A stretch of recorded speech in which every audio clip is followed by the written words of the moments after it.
In this video, I'm going to talk about this brand new mid-tower case from Okinos called the Air Cross. And I have to be honest here, I haven't really heard about this brand at all until recently, even though this is not their first case. So going into this, I had absolutely no idea what to expect. But I'm actually pretty impressed because this is a well-designed, well-built case with lovely wood and rose gold details. It comes with 5 fans included, and it will only cost you $80, which sounds pretty great, right? So let's check it out a bit more thoroughly. Let's see how it performs with the build that I put together here. And most importantly, let's see if it's really as good as it sounds. Let's begin. The Okinos Air Cross is a proper mid-tower case. It is big enough to fit a typical ATX build, but it is not much larger than that. And before I go into all of the details around it, I want to talk about its build quality because I think this is where this case sets itself apart from other models in this price range. So at first glance, this might look like your typical airflow focus case with a wood accent detail, which is something that's been quite popular for a while now. But this is not just some cheap interpretation of the same concept. It is actually a very well-made case with a proper metal chassis as a base and with panels that feel sturdier than you would find on most $100 to $150 cases these days. And looks are always very subjective, but I think they did a great job when it comes to the overall design too. It is very elegant with enough of detail to make it interesting without going too far just for the sake of making something different. It reminds me very much so of the fractal cases, for example, that also go for that simple, elegant design with lots of focus on build quality and features. Only this one will cost you less. The wood panel has a high quality feel to it as well because it is not a laminated piece of plastic, it is actually a solid wood panel, and the rose gold power button next to it complements it even more. And speaking of the power button, the front I/O is actually split in two, with the power button next to the wooden panel on the front and the reset switch, 2 USB 3 ports, a USB-C connection and an audio jack positioned on the top panel instead. I also really like the whole front profile in general. The edges of the plastic frame are nicely rounded and fit well with the design, with the metal front filter adding just a little extra curve to it. Plus, I love how you can just click it out easily if you want to clean that filter. Now, all panels are toolless and you can just click them out too, except for the bottom cover and the PCIe bracket cover that come with thumb screws. Panels also come with simple foam strips that make them fit nice and snug all over. So again,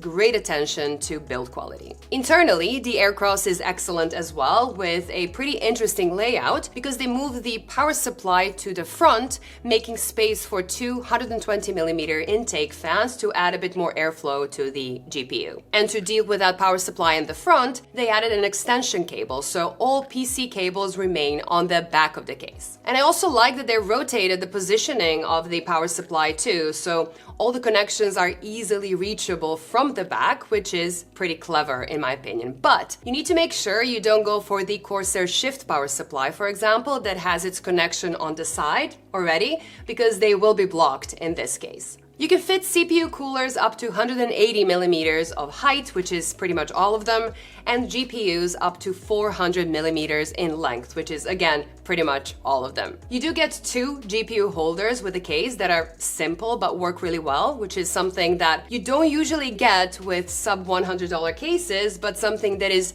actually very important with the GPUs being so massive and so heavy nowadays. You can fit power supplies up to 170mm in length, but because of the way they position the PSU, I don't think you should go for super long models because that will leave you with less space for cables and for cable connections. I used a 140mm Seasonic Focus Plus for this build, and I managed to stuff most cables right behind it. With the PSU in the front, the traditional hard drive tray area is also gone, but you can still fit one behind the motherboard, and there is a bracket for 2 2.5-inch drives as well. Both can be removed if you don't plan to use them. When it comes to fans, there are plenty of fan options that you can go for, but since the case comes with 5 fans included, you don't really need to worry about cooling and getting more fans. You get 2 140mm fans in the front, a single 140mm fan in the back, and 2 reverse 120mm fans in the bottom. I went with air cooling for this build, but if you go for water cooling instead,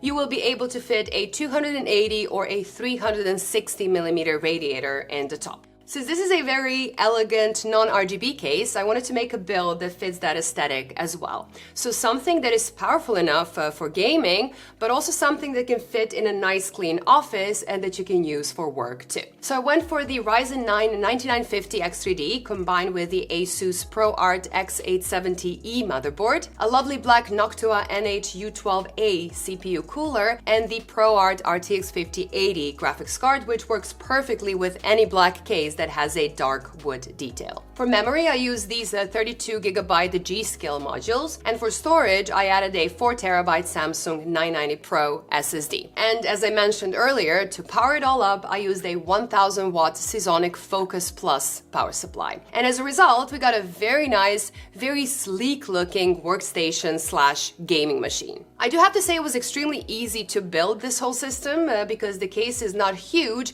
but you still have plenty of space for everything, with enough of space for cable management in the back as well. Most details are well thought of, and if you don't want to waste your time reading instructions like some people, they left big yellow stickers all around to make sure that you don't have to redo some of the steps. All the fans are pre-installed and daisy-chained, plus you do get a 3-way splitter in the accessory box, so you basically just need one fan connection on your motherboard for all 5 fans, which I think is a pretty smart solution because it is cheaper than a fan hub, making it an easy place to cut some costs without affecting most builds. And I do think they mostly use these very smart ways of cutting the cost without going for the lowered build quality, which some other brands do.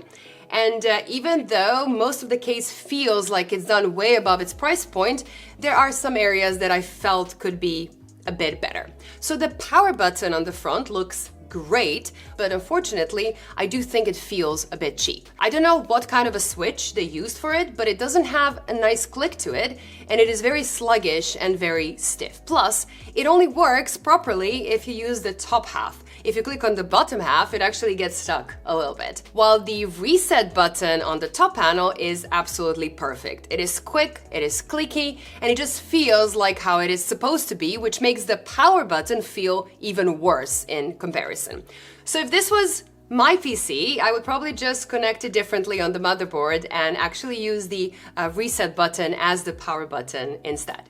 Now, the second thing that's a minor thing, I would say, is that the bottom filter is a simple magnetic one, which is nice for filtering dust, but it also means that you need to lift or flip the whole case to be able to take it out and put it back properly after cleaning it. There's not enough space under the case to do it otherwise. And even though this completely fits the price point of this case, and there are plenty of cases that cost more and do the exact same thing, having a system that allows you to remove the bottom filter from the side or from the front without having to move your whole PC is always better. So it fits this price bracket, but I wish they did it a bit differently. But let's check out how this case performs. With just stressing the CPU and with the fan set to 40 decibels at a 50 centimeter distance, which is what I consider to be an acceptable amount of noise for a system under load, the CPU was at 78 degrees Celsius while pulling just under 200 watts, with the case temperature barely getting warmer than the 23-degree ambient. And while playing Cyberpunk 2077, which nicely stresses both the CPU and the GPU,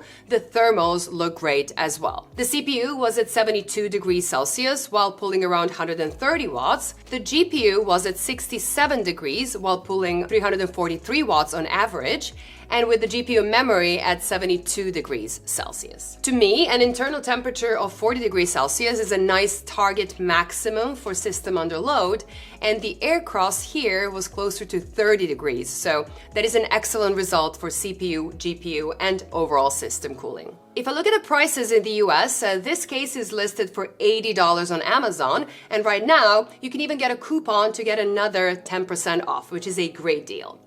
But even at its full price of $80, I honestly think this is an excellent deal for what you get. A great looking case with a smart internal design, great build quality, decent feature set, and an excellent performance right out of the box with 5 fans included. The only downside is that you can only get it in the US and in Australia.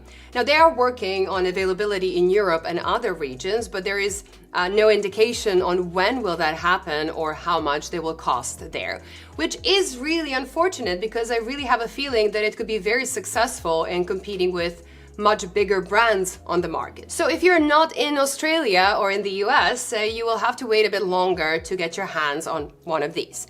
But if you are and you're looking for an elegant case that performs well and that won't break your bank, this Air Cross from Okinos should definitely be on your list, if not at the very top of it. Now, that is it for now, but before I go, let's check out the sponsor of this video.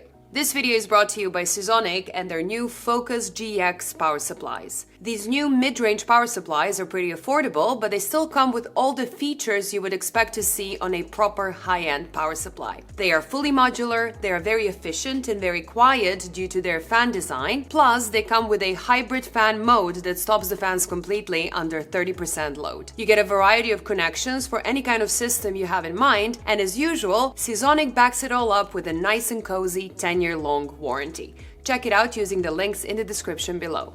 Thank you all for watching and staying to the end. I really hope this video was helpful enough. If you liked it and you want to see more videos like this one, please consider clicking that subscribe button so you never miss my future uploads. Bye guys, and I will see you in the next one. Bye.